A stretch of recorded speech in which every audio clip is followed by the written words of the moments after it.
Hey, Browns fans, welcome to the post game edition of the Dawgland podcast. I am Anthony Jokey.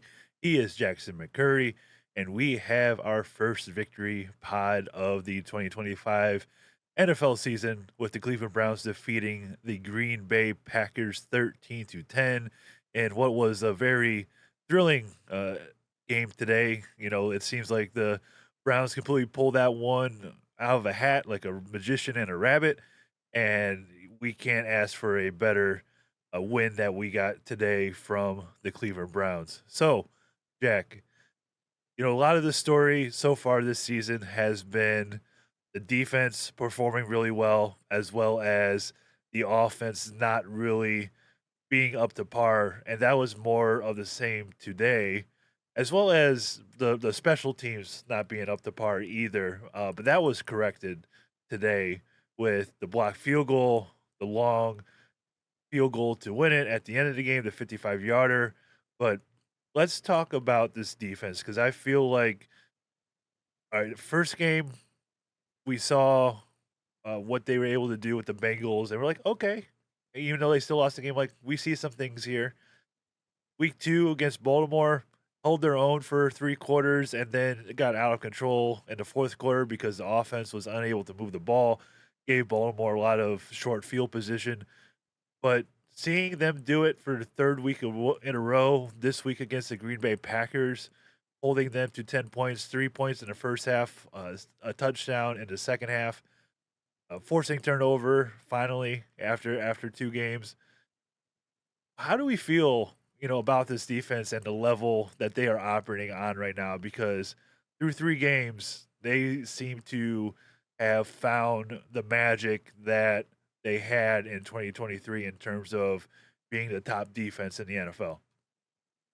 Yeah, I think we're right back there. I mean, there's no doubt about it. Like when you're going up against a team that's big, like Green Bay, like yeah, they're missing a couple pieces on the offensive side, but they still got weapons. They still can kill you, defensively or offensively. But yeah, there's no doubt in my mind that this defense is one of the best in the league. Like you've seen it today.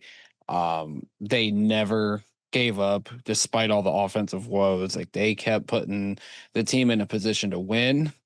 They were relentless in every level of the defense. Like, yeah, they gave up a couple chunk plays, but they never surrendered. They never backed down. Like I think I mean when you have a leader like Jim Schwartz as your coach, when you have guys that have been here for a long time and have been through it all, still leading the way like Miles, like Denzel, like Grant Delpit, when you add other vets, when you add young guns like Carson Swesinger and Mason Graham, like this defense is loaded. And I still have my concerns on the back end, but guys are making plays. Ronnie Hickman's making plays.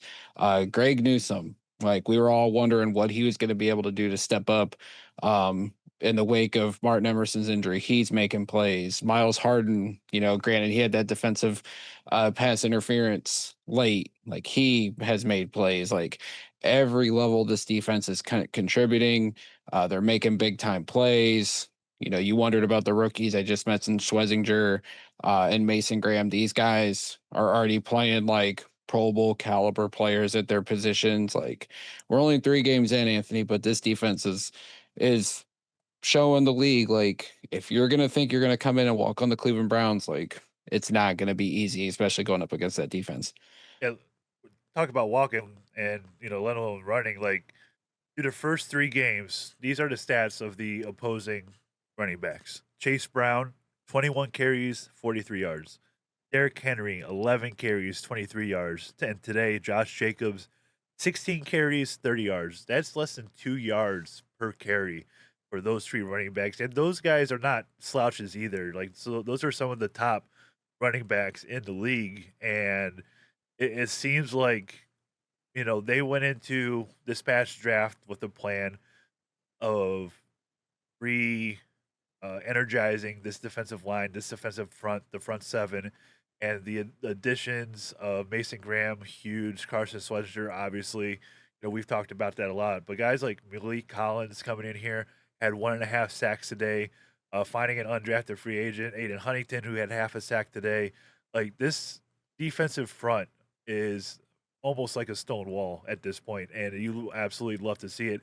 And that allows these defensive backs to play with a lot more confidence, allow them to add guys in coverage. You don't have to blitz as much. So it's nice to see this whole defensive unit really working together and what they're able to do in adding all these guys this past offseason has been such a key thing, and the defense was the focus, and you could definitely see it paying off here. Oh yeah, I'm glad you brought up like the running statistics the opposing offenses have had. Am I crazy to say like this is the best run defense? It's only been 3 games, but the best run defense the Browns have had since '99. Like I don't remember a time that I can honestly like recall and say, yeah, that run defense was dominant the way it's been. And like you said, they're not playing against bum running backs. They're playing against guys that obviously Derrick Henry and Josh Jacobs have been two of the best backs in the last decade, but Chase Brown's no slouch either. Like they're going up and against some of the best running backs in the league, and they're shutting them down, and they're telling the opposing offense like if you're going to beat us, you're going to have to beat us a creatively, but b probably through the air. And like you said, it's kind of a complementary football thing, so to speak. Like if you're shutting down the run, that's also giving your edge rushers time to get after the quarterback, and also your secondary and even your linebackers to a point to be excellent in coverage. So as long like we said, every level the defense is doing their job, and they're going out and executing and getting the job done. All right, let's talk about maybe the biggest moment defensively in this game, and that was the interception by Grant Delpit, which it looking at it live, like we had no idea what Jordan Love was throwing to. Like I wasn't sure being there in the stadium, but watching the replay back, what an incredible move. You could see how pre-snap, Love it looked like Love saw that Delpit was going to cover Kraft, his tight end, over the middle, and as soon as that snap went, Delpit bolted to the receiver tight end that was in the slot and was able to jump that route to get the interception, which set the Browns up inside the 5 yard line of Green Bay, where Quinshon Junkins eventually punched it in to tie the game up at 10. But Grant Delpit, another guy on this defense in the secondary who signed that big contract extension, has been hurt at times, but he's a very solid player, and it's great to see him get that interception late in the game to set the Browns up with that game winning or with the game tying touchdown. Yeah, like I realized like it was third down. It was kind of a crucial moment for the Packers to try to put the game away, but I still didn't understand why they were throwing there in that situation. Like with the way the Browns offense was playing all day, you could have ran the ball and then just punted and not felt worried about, the Browns marching down the field just because the offense wasn't getting into any sort of rhythm throughout the day. But when Delbit picked it off, like I couldn't even believe it because I was just so surprised that Green Bay was throwing in that situation. But, great awareness by him, great coverage. And for him to make a big play like that, like he's done a lot of talking the last couple of weeks, but he's definitely backed it up. Like you said, Delbit's not an elite safety, but he is a solid safety in the NFL. He's another homegrown talent that we've had here in the last few years. One of the leaders on defense, and for him to make a big play in that moment, it definitely ignited the comeback for the Browns, and he was definitely one of the key parts as to why we won this game today. And a guy who is very versatile in the things that he can do in terms of playing safety or lining up in the box as well, doing so many different things on defense. And that's one of the things that Jim Schwartz love are these guys who are so versatile. And it sucks not having JOK out there this year, but having Delpit, another guy who is so versatile and is able to do so many different things on this defense, you can see hopefully this is a confidence booster, and maybe the way he's talking over the last couple of weeks, like he's feeling that confidence himself and is somebody that can continue to be a huge contributor this season. Yeah, unquestionably. I mean, when the safeties coach comes out and also says, and I think it was Schwartz as well, talking about the different things that they can do with him. Like he's played outside corner, he's played nickel, he's played obviously box safety. I think that's his strong suit. You said it perfectly. He's so versatile at what he can do as a safety, as a defensive back in general. The fact that they've been using him at outside corner in certain situations. I know at least last week against Baltimore they did, but yeah, he's such a Swiss Army knife. And it seems to be, like you said, something that Jim Schwartz loves. He loves the defensive lineman that could rotate inside and outside. I think the linebackers, obviously JOK when he was healthy, Carson Swesinger, they can move them around. And obviously when you have these defensive backs that can move inside and outside, I think it gives you so many options. And I feel like Jim Schwartz probably feels like a kid at Christmas ever since he's come to Cleveland because we've had such many uh versatile weapons on this defensive side of the ball that he's been able to dispose them and utilize them to his advantage and obviously to the defense's full advantage as well. I want to break out one more defensive statistic for you, and that is Mason Graham. Today, he had a 43% pass rush win rate, which is insane considering the average for a defensive tackle is 9%, and that is from Seth Walder over on X. You know, we talked about when they drafted him, the impact that he could have on this defense playing next to Miles Garrett. Both of these guys being able to complement each other in the skills that they have, not always having to forcing double teams on Miles Garrett, not having double teams on Mason Graham all the time as well. You know, if you get these guys in single blocking situations, it's not going to work out for you. And having two guys that can rush a passer, it's not just these two; it's the whole defensive line. Isaiah McGuire had a sack today as well. Among those other guys I had mentioned earlier, with Malik Collins and Aiden Huntington having sacks too, but having two guys that can rush the passer at this kind of rate is extremely crucial to this defense and the success that they've had early on. And it seems like Andrew Berry has hit home runs on his first two picks, Mason Graham and Carson Swessinger. But talk about Graham a little bit and the things that we've seen over these first 3 weeks. Yeah, it's so funny because you go back to rookie minicamp, and obviously there was that viral clip where he threw up, and there's the people on social media that just want to be negative and just want to spew their BS and go like, "Oh, this was a waste of a draft pick." And I'll admit, draft night was not happy. We moved back, wanted Travis Hunter, but Mason Graham is a hell of a football player, and he's showing it right now. Obviously, it helps playing alongside the guys that he's been able to play alongside early on in his career. But the guy can play. I mean, he proved it last week against Baltimore. Made three solo tackles, made three big plays, stuffing Derrick Henry, generating pressure on Lamar Jackson, and he made big plays again today. Like he's not going to fill up the stat sheet. Obviously, he's only got half a sack. He's only made three solo tackles, but the guy is an impact player. I mean, you see it when you look into the metrics, and he's got a pass rush win rate that's 5 times above the average of a defensive tackle. Like he is going to be an all around solid defensive tackle, hopefully, for many years to come in Cleveland. But the early return rate on not just him, but Swesinger, and obviously we'll get to the offensive side of the draft picks. But yeah, like you said, Andrew Berry's hitting a home run so far. I mean, it's early. The season will continue to progress, but you feel really good about what they have built on that defensive side of the ball. And hopefully the offensive side will start to hit and lead to more victories and more production on the offensive side. But when you look at Mason Graham, I mean, he's getting to play good alongside Miles Garrett, Malik Collins, Isaiah McGuire, and the rest of that defensive front. Like the guy's going to continue to get better and better.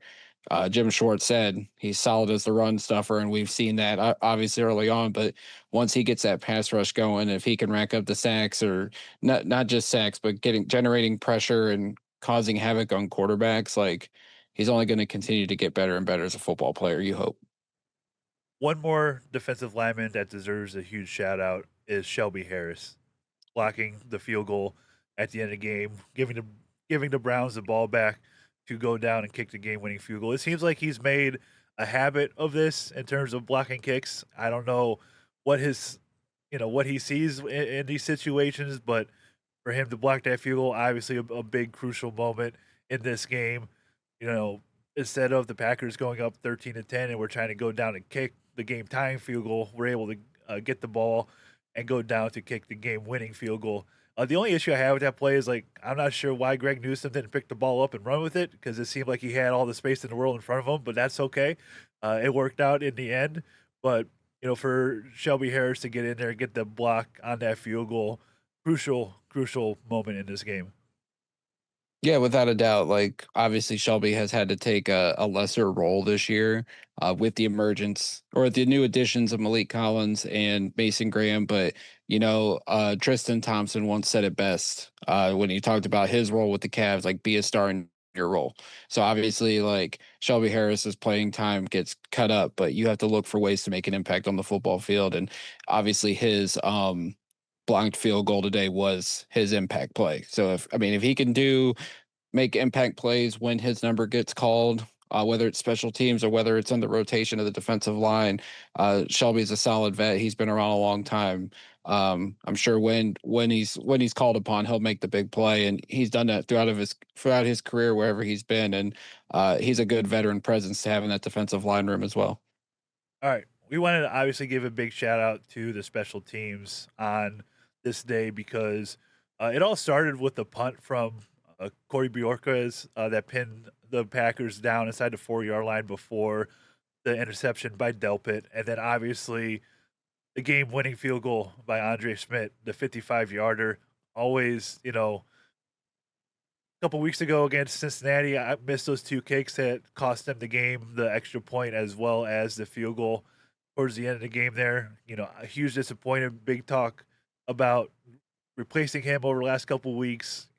He was able to make his kicks last week, so that was definitely an improvement. And then today, making the field goals, getting the extra point as well, but being able to walk off in the longest walk off in Browns history at 55 yards, which is pretty crazy to think about. So, you know, obviously Schmidt had his lumps over the last couple weeks, but was able to bounce back today with the big game-winning field goal. Yeah, without a doubt. And I know we were critical of him. A lot of people were hard on him in week one, and it was justifiable, no doubt about it. I know there was some Browns players, saying we were too hard on him, but I mean, in that kind of situation, like, and I understand he's a rookie kicker, his first time in the NFL. It's a pressure situation, and you miss an extra point in a field goal. Like, yeah, you're gonna go through your licks as a rookie. Um, but for him to bounce back, be perfect against Baltimore, and then to come back today in the circumstances that he was in to make two big kicks in the final 4 minutes, like that's got to boost his confidence. The fact that the vets rallied around him and stuck by him, the fact the organization stuck by him, especially like 48 hours ago. Anthony, you got to think he came in with his calf not feeling right on Friday. They did an MRI. They worked out a kicker on Saturday, but the MRI came back clean. So talk about a whirlwind that Andre Smith had gone through since Friday. But to come back and hit a kick like that to win the game, like, you just hope that this is a confidence booster. Like obviously, Cade York went through the same thing a few years back, hit the game-winning kick against Carolina, but had a roller coaster rookie season. Like you just got to hope that a moment like this boosts Andre Smith's spirits. Obviously, we find out what he dealt with in July with the death of his mom. So it's been a tough up and down couple of months for him. Obviously, I'm sure mentally he's been all over the place, but to see him make this kick, run into the dog pound, and be swarmed by not only the fans but his team. Like I can only imagine what he's feeling tonight, and hopefully he continues to kick this way because he's got a leg, and he proved it today on that game-winning kick. But he seems like an overall good dude. Listening to him in the media with interviews and everything, so hopefully Andre keeps making those kicks, so we don't have to have the difficult segment on this podcast again, giving him a hard time. Yeah, we're not, adding more names to the kicker jersey, which seems to have made its Right. rounds and has been created at this time. But yeah, obviously huge for him to kick that game-winning field goal, and you hope that's a big confidence booster for him moving forward with the rest of the season here. I just want to give a small little rant, and we had the whole celebration of the dog pound today with it being the 40th anniversary. And I know this happened a couple years ago, but I really hate that they put in those real expensive seats right in front of the dog pound because it's not like it used to be where, you're able to go celebrate with the actual dog pound, not people who paid a ton of money to sit right on the field. I can't stand that those seats are there. It just seems like it diminishes what that dog pound is. And instead of the guys being able to celebrate with the true dog pound, there's just these handful of people in fancy chairs and tables sitting in front of the dog pound. I just don't think that's a right thing to have. But hopefully that's something that gets corrected with the new stadium. It seems like that massive wall of people that they have planned for the dog pound in the new stadium based on the renderings will be very exciting. But I just wanted to, take my second and rant about that because it still bothers me. Yeah, I was caught the game winning field goal on video and watched them run down and celebrate. I'm like, I hate that those seats are there because he'd be up and in the real dog pound for sure if those things were not there. But all right, rant over. Sorry. All right, No worries. one more positive thing. Um, Quinshawn Judkins today, the main bright spot of this offense. 18 carries, 94 yards, and a touchdown with his long being 38. And, we've talked about this draft class. He's another guy in this draft class who has seemed to had a touchdown no, he didn't have a touchdown last week. I'm sorry. That was Sampson that had the touchdown last week. But obviously getting his first touchdown in his first home game. Huge cheer before the game when they introduced the offense today, and he ran out on the field. The home crowd was excited to see him for the first time this season. But another guy in this draft class that they took in the second round, just a few picks behind Carson Schwarzenegger, making a huge impact with all these yards and a touchdown today. Yeah, no doubt. I mean, you go back to the first field goal drive in the fourth quarter. He had a 14-yard run. Then the next play, he backed it up with that 38-yard run. And Anthony, I couldn't help it, and I don't know if you agree with this, but that 38-yard run, watching him run, stiff arming a defender, and just like he had a little breakaway to it. I couldn't help but think he looked like vintage prime Nick Chubb. But yeah, he just you knew like the first game, you saw glimpses of what he could be. Obviously, he ripped that one late in the fourth quarter against Baltimore in garbage time. Which showed like, hey, he could be like getting ready to get tackled, but he seemed to push. And then once he pushed away, he had that speed, which he can break away from defenders.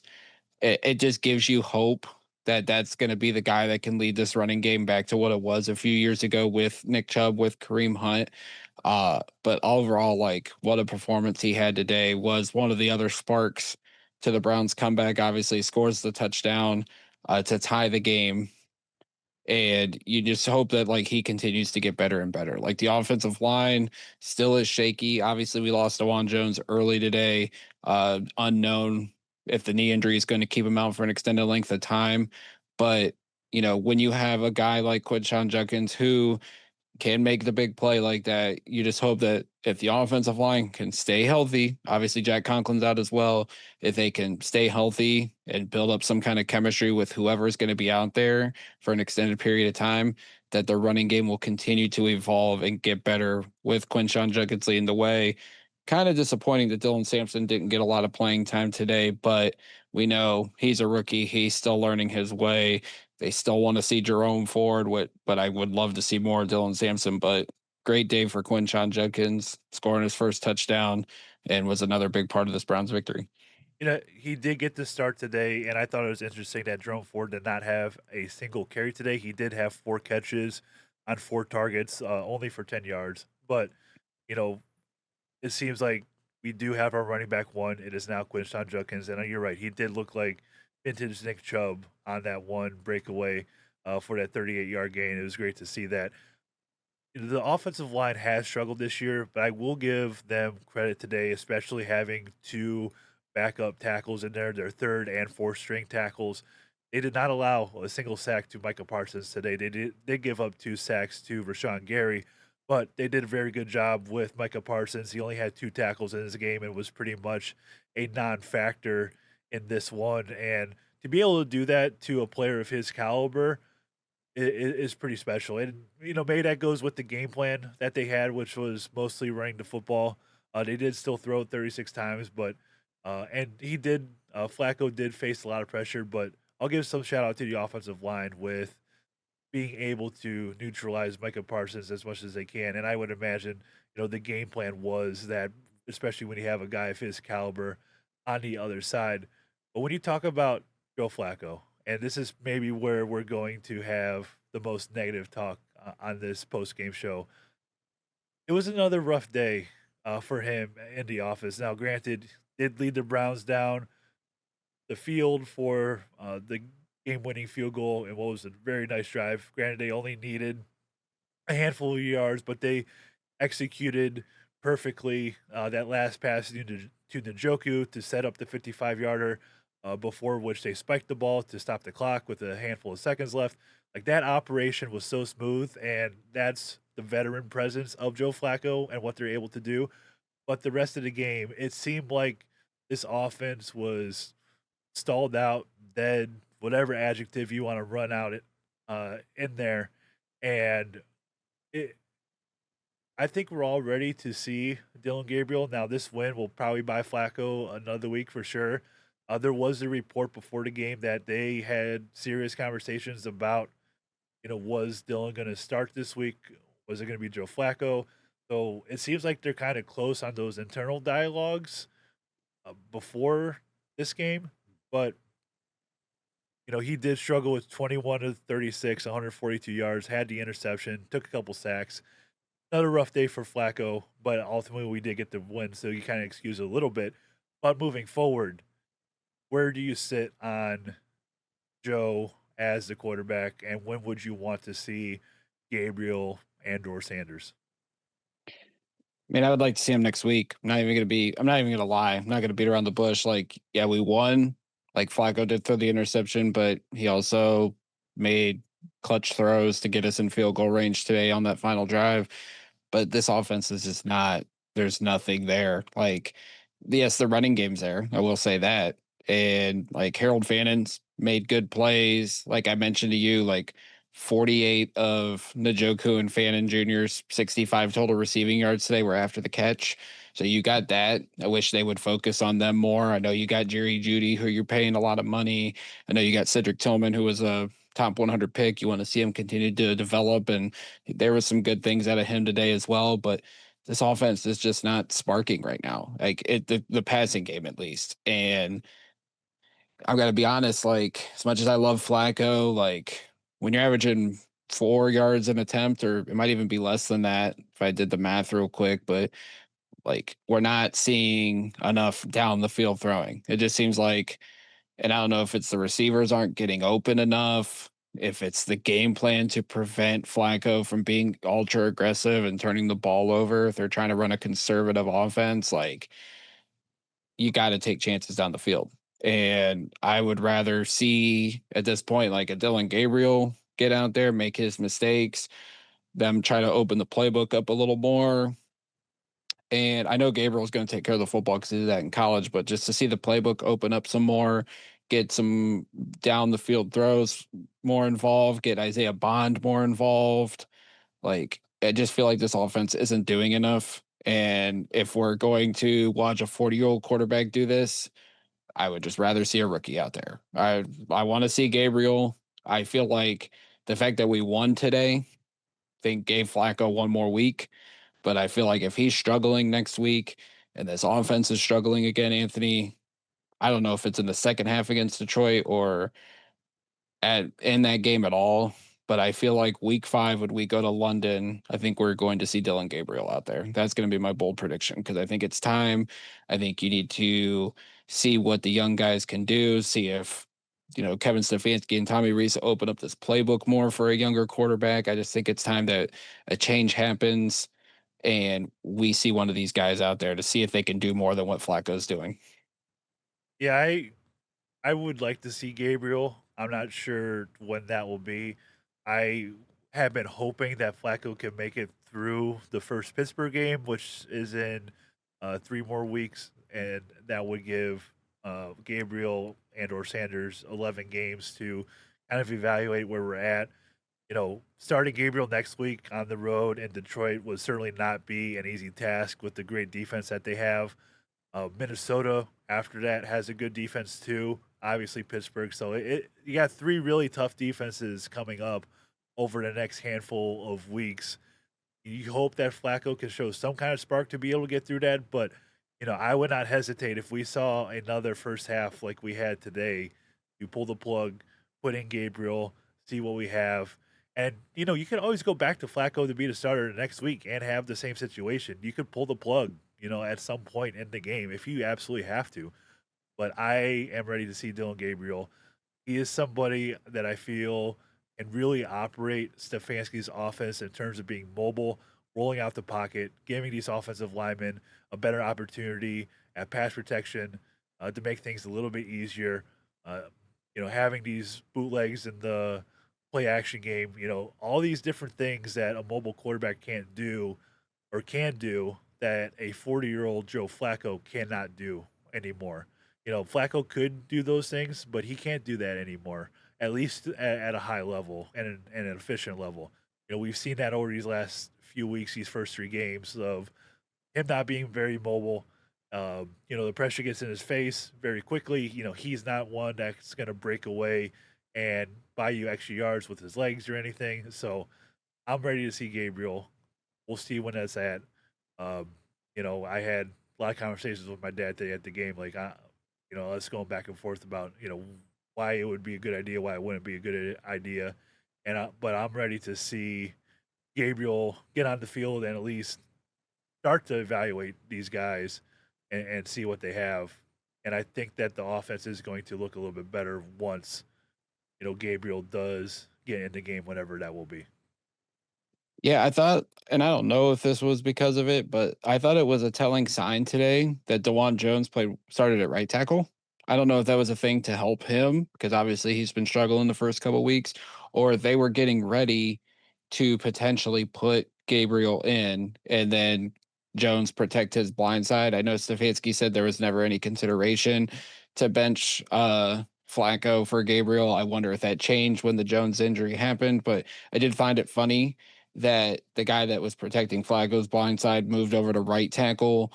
They put Cornelius Lucas at left tackle, obviously. So I just wondered if that was like a hinting at, yeah, we're going to make a change soon. So we're going to get Jones comfortable back on the right side. Like maybe I could just be uh, conjuring up a conspiracy theory, but I did find that very interesting. But we'll never know because Dewan Jones might be out for some time with a knee injury. Obviously, he never returned to the field, but yeah, I feel like it is time. Obviously, he's bought himself one more week because the team did win. Uh, but I feel like time is definitely running out for Joe Flacco, and we are going to see Dylan Gabriel out there sooner rather than later. Yeah, I'm with you on that. I think it will be sooner rather than later. I would love for it to be after that Pittsburgh game, but if it's not, then he will have to make a very tough start on the road in Pittsburgh, which is never an easy thing to do. Being on the road for the next few weeks before the Miami game is not going to be an easy task if they decide to go with the rookie quarterback. So we'll see what their plan is.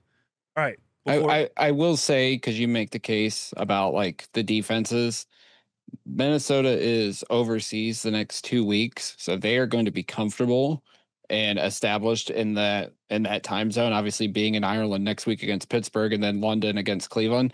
I wonder if Stefanski and Barry just say, "There's three good defenses coming up.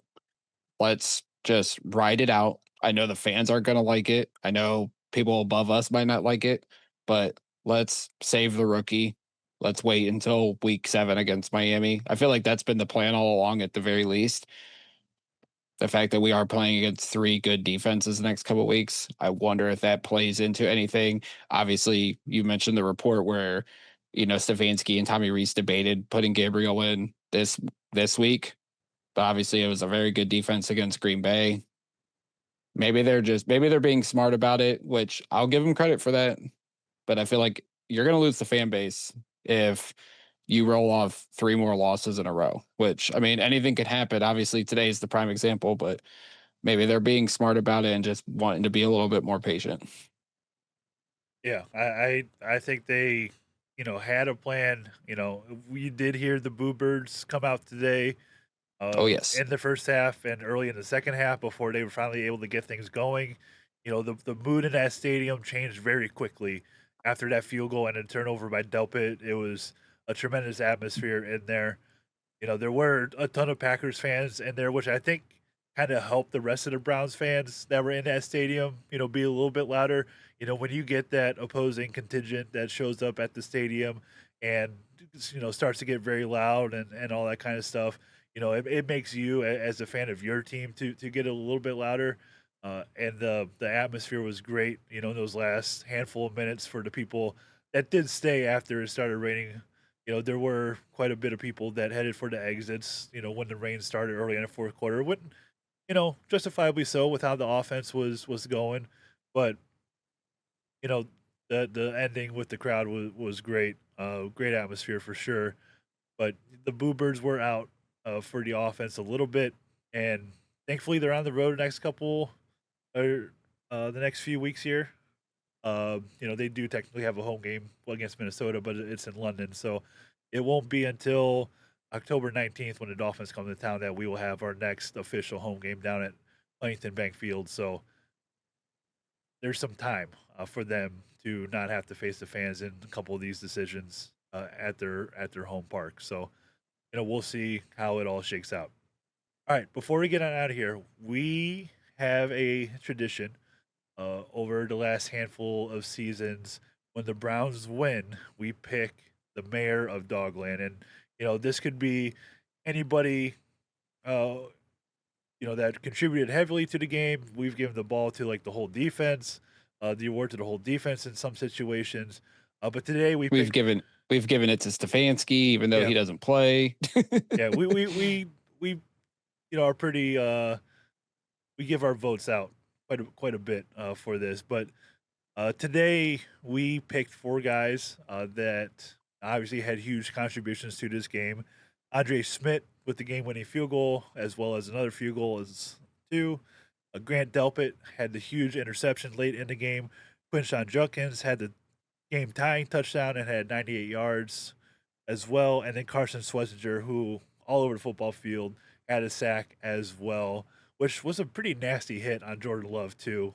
Yeah. That he was able to get in. So you love to see that. But those were the four guys that we picked to be your mayor of Dogland this week. Jack, who did you pick on this list to be the mayor? I had to go with the kicker. I mean, he, had a tough week one, bounced back in week two, albeit with a blowout loss, and then this week stepped up, two clutch field goals in the last 4 minutes of the game, including the record-breaking game-winning 55-yard field goal. Had to give it to old Mr. Schmidt. Yep, I'm with you as well. You were able to get a win, and it was because of the 55-yard field goal. I had a tough time picking between him and Schlesinger for this today. I thought Carson, these first 3 weeks, he could definitely be very well in the mix for defensive rookie of the year with his performance so far in these first handful of weeks of the season. It was very hard for me to pick. So, but I ended up giving it to Schmidt, who gave us the game-winning field goal, sent all of us home happy, and sent the Packers packing their bags back to Green Bay, which was awesome to have and a fun day as a Browns fan. Even though we had that little bit of rain, but anytime you get a win, all that stuff kind of disappears uh, to the win that we did have. So, all right, Jack, Without a doubt.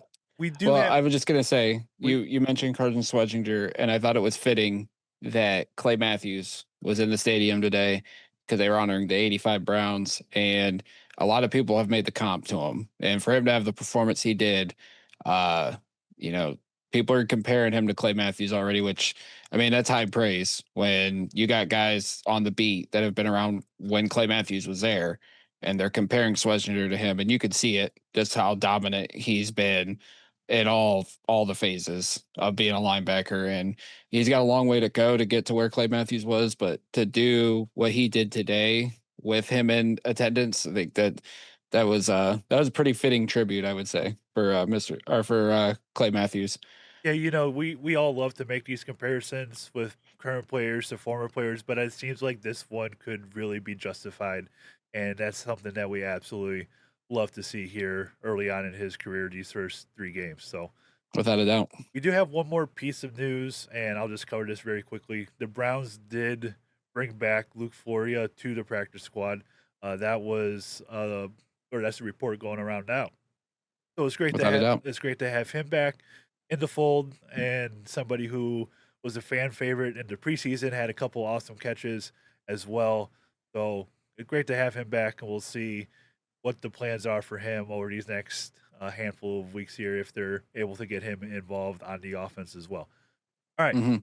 before we get on out of here, Jack, did you have anything else, or we all set? We are good to go, brother. All right, we are all set to go. Everybody enjoy your Victory Monday tomorrow, the first one of the year. A great thing to have. Always fun to get a Browns win. Be sure to give Jack a follow on X at Jack McCurry08. Give me a follow at Anthony Joki, Joki. You can follow the Dogland on just about every platform there is out there: X, Instagram, Facebook, TikTok, YouTube. If you're watching this on YouTube, please hit that subscribe button and like the video. We greatly appreciate it. Until next time, always remember, go Browns. Go Browns.